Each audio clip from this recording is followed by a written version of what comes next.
Texas Instruments once lost $330 million in 3 months selling computers for less than they cost to build, and it saved the company. The story of Texas Instruments. On May 10, 1954, at a conference hosted by the Institute of Radio Engineers in Dayton, Ohio, one presenter after another told the audience that silicon-based transistors were still far from practical. The material's high melting point and volatility made it unworkable. Then a low-key physicist from an obscure Dallas oil survey firm took the stage. Gordon Teal, representing Texas Instruments, calmly told the crowd that despite what they just heard, he happened to have working silicon transistors on his person and pulled them from his jacket pocket. The room went quiet. Remarkably, the company Teal worked for hadn't started in electronics at all. It began by listening for oil underground. From oil surveys to electronics. In 1930, physicist J. Clarence Karcher and engineer Eugene McDermott started geophysical service in Dallas, using sound wave reflection to locate underground oil deposits, with $100,000 in backing from oil man Everett DeGolyer. When the oil business proved unstable, the company split off its instrument-making side into a subsidiary, GSI. The day before Pearl Harbor, 4 GSI employees bought that subsidiary outright. And within months, the rugged casings they'd built for oil detection gear turned out to be perfectly suited for military radar and submarine detection equipment during WWII. The wartime shift changed the company's trajectory permanently. In late 1945, a young Navy veteran and engineering graduate named Patrick Haggerty joined the firm and recognized something others had missed. The real value wasn't in the oil hunting business, but in the instruments built to do it. By 1951, the company took the name Texas Instruments, with revenue around $20 million, still an unknown name in American electronics. Haggerty had bigger plans, though. In 1952, he recruited crystal physicist Gordon Teal away from Bell Labs, where Teal had mastered growing ultrapure semiconductor crystals. Bell Labs had invented the transistor back in 1947 using germanium, which had real performance limits. Silicon could handle much higher temperatures, but nobody had purified it well enough to use. Teal, homesick for Texas, took Haggerty's offer to build T's research labs from the ground up. Interestingly, history is a bit more layered than the T invented it first, version usually told. A Bell Labs chemist named Morris Tannenbaum actually built a working silicon transistor in January 1954, 3 months ahead of Teal's team, but Bell Labs decided the manufacturing process wasn't commercially viable. Teal and chemist Willis Adcock built the version that could actually be sold, testing it in April 1954, and 4 weeks later Teal carried the finished devices into that Dayton conference. Haggerty wanted transistors in every American household, so T built a prototype transistor radio in 1954 and shopped it to manufacturers. RCA, Philco, and Emerson all turned it down. Only a small Indianapolis company, the Regency division of Idea, agreed to build it. The Regency TR-1 launched in October 1954 for $49.95, roughly $550 today. Reviewers weren't impressed by the sound, fine for speech, weak for music, but that hardly mattered. About 150,000 units sold, largely because it was small enough for a shirt pocket, and it's what put the word transistor into everyday American speech. T's revenue climbed from $20 million to $92 million over the decade, but the radio was just the opening act. The integrated circuit. In summer 1958, a Kansas-born engineer named Jack Kilby joined T. He'd spent years fixated on a specific problem, the miles of hand-soldered wiring needed to connect individual components in period computers, which failed constantly. Kilby's idea was that if every component were made from the same block of material, the wiring problem could largely disappear. He joined T recently to qualify for the company's mandatory summer shutdown, so while everyone else took 2 weeks off, he had the lab to himself.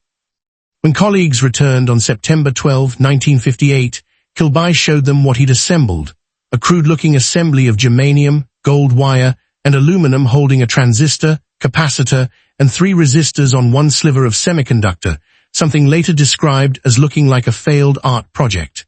But it worked. T filed a patent in February 1959 and unveiled it that March. Fairchild Semiconductor's Robert Noyce had been chasing the same idea independently and filed his own silicon-based patent in July 1959. A decade of legal disputes followed, eventually settling into shared credit. Both men are recognized today as co-inventors of the integrated circuit, though it was Kilby, alone in that Dallas lab, who built the very first one. He won the Nobel Prize in Physics in 2000 and said publicly that Noyce, who died in 1990, would have shared it had he lived. Only 6 of Kilby's original prototypes still exist. One sits in the Smithsonian. Cold War defense contracts, radar systems, missile guidance, laser-guided weapons funded T's semiconductor work through the following decades.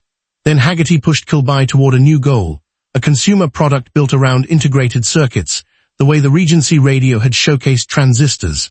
Kilby, along with engineers Jerry Merriman and James Van Tassel, developed a prototype handheld calculator by 1967 under a project nicknamed Caltech. In 1972, T released the T2500 datamath, and by 1976, the T30 hit shelves at $24.95, becoming the best-selling calculator ever made, its era display etched into the memory of a generation of students. Teaching a chip to talk. In November 1976, engineer Paul Breedlove was given a $25,000 budget and 3 months to figure out whether a chip could produce speech. Working with Gene Frantz and Richard Wiggins, Breedlove's team built the TMC-0280, the first single-chip speech synthesizer. A Dallas radio announcer named Mitch Carr recorded the voice, chosen for its flat clarity. Around that chip, T built the Speak and Spell, an orange plastic toy with a keyboard, a few hundred words of vocabulary, and a synthetic voice that praised right answers and gently corrected wrong ones. T called it the first time a human vocal tract had been electronically reproduced on a single chip. It debuted at the Consumer Electronics Show in June 1978 for $50, and 4 years later Steven Spielberg put one in the hands of the alien in E.T. the Extraterrestrial, cementing it as one of the most recognizable electronic devices of the century.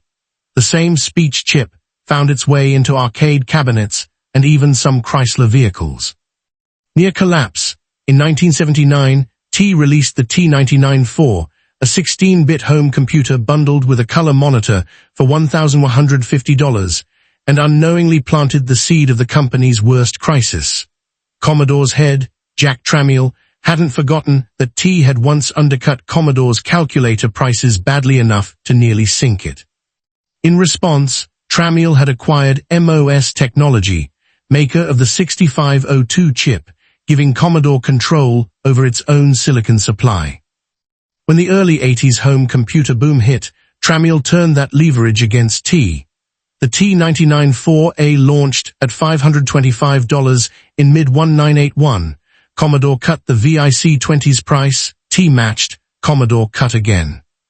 By February 1983, the T99-4A had dropped to $150, and by summer T was selling a stripped-down version for under $100, a loss on every unit, while its Texas factory shipped 5,000 units a day that weren't necessarily selling.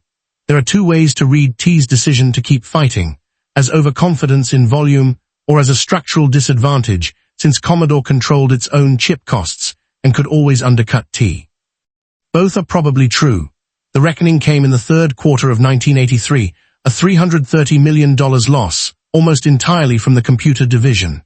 That October, T discontinued the T99-4A, liquidated remaining stock for as little as $20, and laid off thousands of workers. The company that had invented the integrated circuit, the pocket calculator, and the talking chip had nearly bled out chasing a market it didn't control. Recovery through retreat. T didn't die, but it pulled back from consumer products entirely and refocused on what it had always done best, designing and manufacturing the chips themselves, the unglamorous components that sit inside other companies' products. It wasn't flashy, but it worked. Today, working T99-4 as still boot up in collectors' homes, Hobbyists still write new software for it, speak and spell units sell on eBay, and T-calculators remain fixtures on nearly every American high school student's desk. A quiet monopoly most people never think twice about. 96 years after its founders started bouncing sound waves off underground rock in Dallas, Texas Instruments now employs roughly 33,000 people, posts about $18 billion in annual revenue, and carries a market value near $280 billion, with new chip plants rising in Sherman, Texas. The integrated circuit Jack Kilby soldered together during a lonely summer in 1958 now sits inside nearly every phone, car, hearing aid, satellite, and computing device on Earth, under every brand name except the one that invented it.